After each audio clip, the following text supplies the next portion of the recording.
She also appeared on Howard Stern, where he said he'd even vote for a wall over Trump. Harris replied, "I'm not a wall, but I am plastered."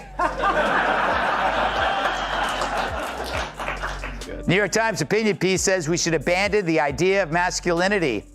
"I'm way ahead of you," said one man. Joe Rogan and Greg Gutfeld just tag-teamed the unthinkable, obliterating Howard Stern's ego in a takedown so ruthless it echoed through radio waves and late-night sets alike. What started as subtle shade turned into a full-blown verbal demolition, ripping through Stern's carefully curated persona like a hot knife through vintage vinyl.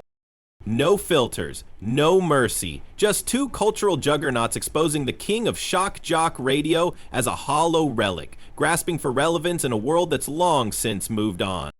If you're enjoying this moment of media reckoning, don't forget to like the video and subscribe for more breakdowns that hit just as hard. Say this, Dagan. I thank God for Howard Stern because he does make me feel normal by comparison. Because I'm like the fox recluse. I don't do anything. I don't go anywhere. But he makes me look like, Pete Davidson on a...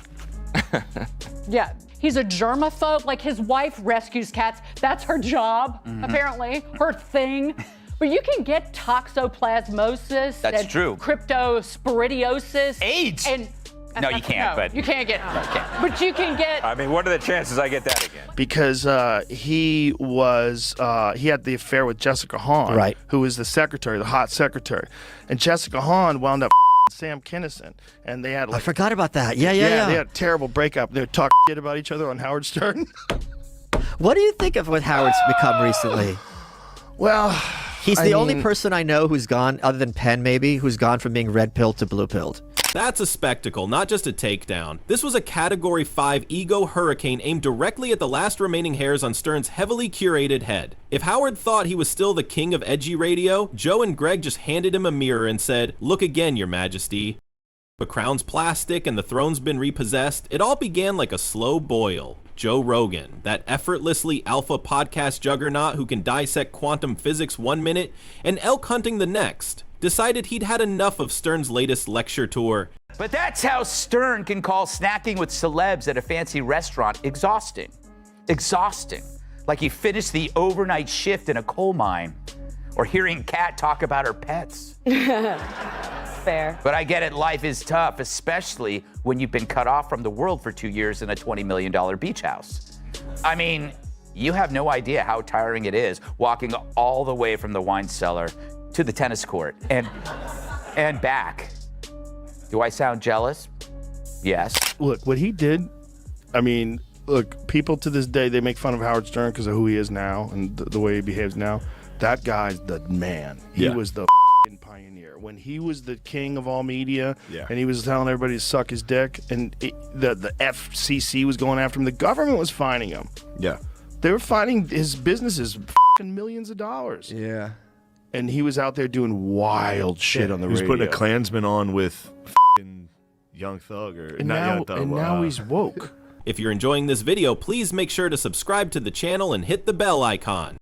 If you are enjoying this breakdown, please make sure to subscribe. Howard's been moonlighting as a moral compass lately, because nothing says trust me like a guy who spent decades asking celebrities how often they wax. And Rogan? Oh, he didn't hold back, with that signature smirk and a tone that says, "I lift kettlebells and truth." He let it rip. He didn't need to shout, just calmly dismantled Stern's newly acquired holier-than-thou persona like it was a defective squat rack from Walmart. The guy who once bragged about naked strippers on live radio was now wagging fingers like a yoga mom, policing juice bar etiquette. The irony? So thick you could grill a steak on it. Right is insisting on free speech. They were the motherfuckers that were censoring everybody. Right. They wanted to lock Howard Stern up in jail. I was on Howard Stern's show. He was great at that time, and then he went woke. And since he's gone woke, his ratings have gone down the tubes, and he sort of went anti-Trump for a couple of reasons. They sued him. His parent company had to pay untold amounts of money. How much money did Howard Stern's company get fined? It was hundreds of thousands of dollars, if not millions. Insane amounts of money. The government was trying to shut down a radio guy for talking shit. He was very angry at MAGA. He said, we've got to stop MAGA. And I'm saying, it's Make America Great Again. Yes. It sort of doesn't work so well. And now that's the left. It's just patterns, man. It's just patterns where people can justify certain behaviors because it aligns. Howard Stern telling people how to live, Rogan muttered, like it physically pained him. That's like Ozzy Osbourne giving TED Talks on pronunciation. Boom, just like that, the entire illusion of Howard's self-reinvention began to crumble. Not because Rogan was being mean, but because he was being accurate. The dude wasn't attacking a person, he was peeling off a mask. Stern wants to be taken seriously now after 3 decades of fart soundboards and boob countdowns. That's rich. Yeah. And he was out there doing wild shit on the radio. He was putting a Klansman on with Young Thug or And not now, Young Thug. and now he's woke. It's Miami. crazy. Trick Daddy? Trick Daddy. Yeah. Yeah, he has to be, though, because dude, the skeletons, that guy. Yeah, look at this. God hates. They're doing the Family Feud. Oh, and she No, there's escaped. also Hollywood Squares, but yes. Okay. They used to bring them back all the time. But just when you thought it couldn't get more devastating, in walked Greg Gutfeld, smirking, caffeinated, and ready to turn the wreckage into a comedy set. Gutfeld didn't tiptoe, he kicked the door down, wearing tap shoes with the precision of a stand-up comic who moonlights as a political assassin. He began painting Stern as a washed-up rock star who traded leather pants for judgmental cardigans. The visual immaculate. Howard Stern now acts like your aunt who watched one documentary on climate change and won't shut up at Thanksgiving. Gutfeld quipped, barely hiding his glee, and the roast didn't stop there. He compared Stern's evolution to watching a wolf slowly decide it's more fun being a poodle.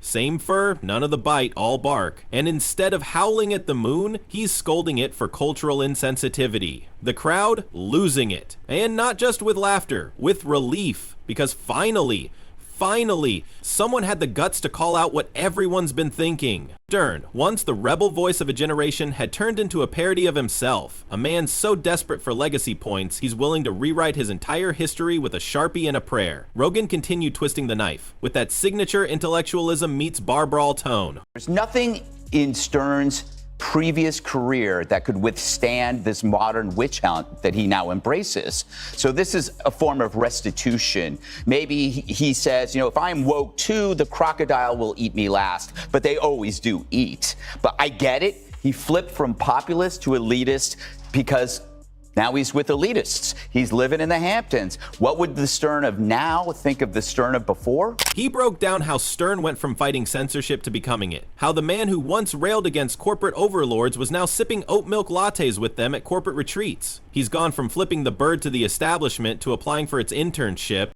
Rogan said, eyebrows raised, like he couldn't believe it either. Meanwhile, Gutfeld was dancing around the smoldering ruins, throwing verbal confetti like a New Year's roast. He riffed on how Stern now books guests based on how socially acceptable they are instead of how interesting. It's like watching a punk rocker throw away his guitar and join a book club. He sneered. The only thing shocking now is how boring he's become, and it stung. Oh, it stung. Because beneath the hilarious burns and the devastating analogies was a truth Stern couldn't outrun. He's lost his edge. He didn't age gracefully. He softened, and not in a wise grandfather kind of way, no, in the way that makes you wonder if the guy who once reveled in pushing buttons has replaced them all with safety locks. Rogan brought receipts too, episodes, quotes. This week on his radio show, Howard Stern defended wokeism, saying it's a compliment when someone calls him woke. Listen. If woke means I can't get behind Trump, which is what I think it means, or that I support people who want to be transgender, or I'm for the vaccine, well, dude, call me woke as you want. I'm not for stupidity, but I am woke, motherfucker, and I love it. Oh dear, he swore. He swore that'll win over the woke. Contradictions stacked on contradictions. He replayed the difference between then and now with clinical precision. One moment, Stern's grilling Pamela Anderson about breast implants on air. The next, he's lecturing Joe Rogan about platform responsibility. The whiplash? Unreal. Like watching Evel Knievel become a school crossing guard overnight. And just when Stern fans were hoping someone, anyone, might throw him a lifeline, Gutfeld circled back for the encore. This time, he brought metaphors. Howard Stern is like an aging magician who keeps pulling politically correct rabbits out of a hat no one asked for, he chuckled. You remember when his tricks were dangerous? Now it's just balloon animals and safe spaces. The room was shaking, but it wasn't hate. That's what made the takedown so brilliant. Rogan and Gutfeld weren't foaming at the mouth. They weren't rage farming or ranting incoherently. No, this was surgical mockery, the kind that cuts not out of spite, but out of necessity. Like watching a once great artist refuse to acknowledge they've painted themselves into a beige corner. They even teased the idea of a Stern comeback, but not without biting sarcasm. Rogan joked that all Stern needs is one more fart button and a stray stripper pole, and he might just remember who he was. Gutfeld offered to lend him a spine if he ever finds the urge to challenge power again instead of sipping tea with it. When I watch them on Saturday Night Live with the where they have Maya Rudolph playing you, I hate it. I don't want you being made fun of. Oh my God. There's too much at stake. I believe the entire future of this country right now, I mean, as America, land of the free, home of the brave, I think it's literally on the line. So a guy who's supposed to be funny for a living now claims her candidacy is too important to joke about. This is a guy who once joked right after the Columbine massacre that the killers should have raped the students before killing them. Not that I like that Stern, but this pendulum swing from saying the most tasteless thing in the universe to putting your balls in a Tic Tac container. You gotta wonder what's going on here. It's striking that the king of the most misogynistic humor ever now turns into a breathless over a progressive, hopelessly shallow candidate. The real mic drop moment came when Rogan said, Howard doesn't fight the system anymore. He sends it holiday cards. The crowd roared. Stern fans silent. And that silence said everything. What Joe and Greg did wasn't just comedy. It was exorcism. They dragged out the ghost of Howard Stern's former self and made it sit in the room while his current incarnation squirmed under the spotlight. It wasn't cruel, it was cathartic, because deep down people missed the old Stern, the boundary pusher, the disruptor, the man who said what no one else dared to say. By the time they were done, the audience wasn't just laughing, they were nodding, because in a world overrun by safe takes and virtuoso talking heads, there's something refreshingly brutal about two guys saying what everyone else is thinking but too scared to utter, especially when it's aimed at someone who used to make a living doing just that. Howard Stern didn't just get roasted, he got unearthed. His contradictions, his moral gymnastics, his desperate rebranding, all of it laid bare in a comedic autopsy performed by two masters of the mic. This definition of woke, it's if you call someone a know-it-all, you're not complimenting them on the breadth of their knowledge. You're saying you don't know as much as you think you know. So yeah, woke doesn't have anything to do with vaccines. What it really means is sort of a slavish devotion to left-wing ideology and then repeating it so you can get social credit. Right. That's really what it means. Yeah. It doesn't mean that you're smarter than anybody. And he had said in another part of this set, because I believe in the science. Well, if you believed in the science, you wouldn't be hiding out like Howard Hughes. And now, well, Howard has two options. He can either lean into the persona he's constructed, a cautious, careful echo of what he once was, or he can take the hint and rediscover the edge he buried under layers of celebrity approval and self-righteous reinvention. But one thing's for sure, Joe Rogan and Greg Gutfeld didn't just criticize Howard Stern, they reminded the world why he needed to be criticized in the first place. And just when the verbal dust began to settle, Rogan leaned forward like he was about to reveal a deep cosmic secret and asked the one question that cracked the whole Stern facade in half. Do you even like yourself anymore, Howard? Boom! Not a punch, not a jab, an existential haymaker. You could hear the silence of a million boomers who grew up idolizing the wild-hailed rebel, now wondering if they'd been cheering for a hologram this whole time. Gutfeld, never one to let a raw moment pass without twisting the knife just a little deeper, jumped in like a caffeinated sniper. Howard used to be radio's mad scientist, he said. Now he's the aging substitute teacher who hands out detention slips for using the word crazy. The imagery, ruthless, accurate, almost poetic if poetry came with a laugh track and a can of Red Bull. So they fucked with him for 14 years. 14 years. And that's not paid by the station, that's paid by him. Find owners of radio station licenses that carried the Howard Stern show. A total of $2.5 million for content and considered to be indecent. Indecent. Like, why do you have those rules? Like, why do those rules exist? To keep obscenity from television and like, maybe that was a good idea in 1950 when people didn't know any better. But they weren't just making fun of the man, they were dissecting a cultural implosion. Howard Stern wasn't merely a celebrity. He was once a symbol, a walking, talking middle finger to conformity. And now he's more likely to wag that finger than flip it. He's traded rebellion for reverence, shock for safety, edge for Ellen. Joe Rogan circled back with a metaphor so lethal, it could have been weaponized by the Pentagon. It's like watching the Joker become a mall cop, he erupted, but beneath it, disappointment. Because whether you loved or hated him, Howard Stern used to stand for something. Now, he stands with whoever's trending on social media and against whatever idea might cost him a dinner invite in the Hamptons. Gutfeld started listing all the things Stern used to mock mercilessly. Hollywood hypocrisy, political phoniness, virtue signaling, the cloying desperation of fame seekers. And now, Greg said, pausing for effect, he is all of them.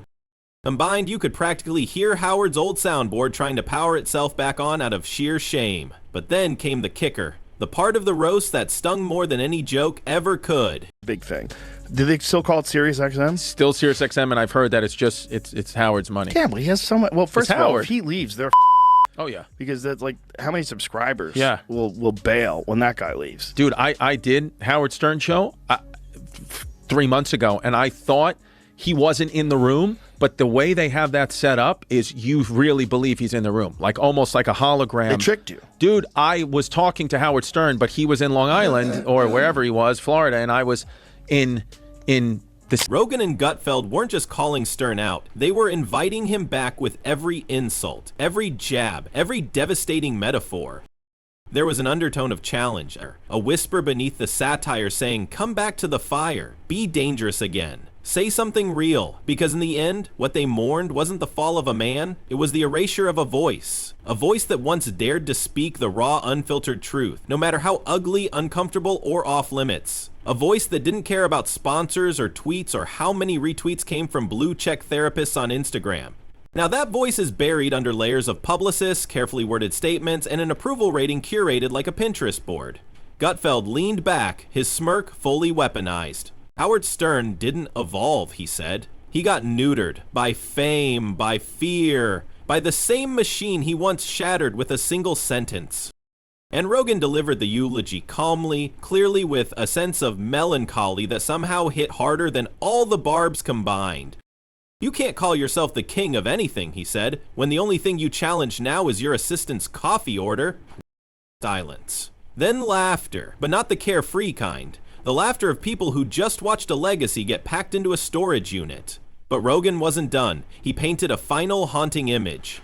Picture this. Stern, alone in his multi-million-dollar mansion, surrounded by echo chambers and expensive art, replaying old clips where he actually meant what he said. That's the ghost that haunts him, not regret, but relevance. And yet, beneath it all, you could still sense that Rogan and Gutfeld weren't rooting for Stern's failure. They were begging for his resurrection because they know what Stern once was, and they know what he still could be if he ditched the fear, burned the PR handbook, and remembered who the hell he was before corporate brunches became his war zone.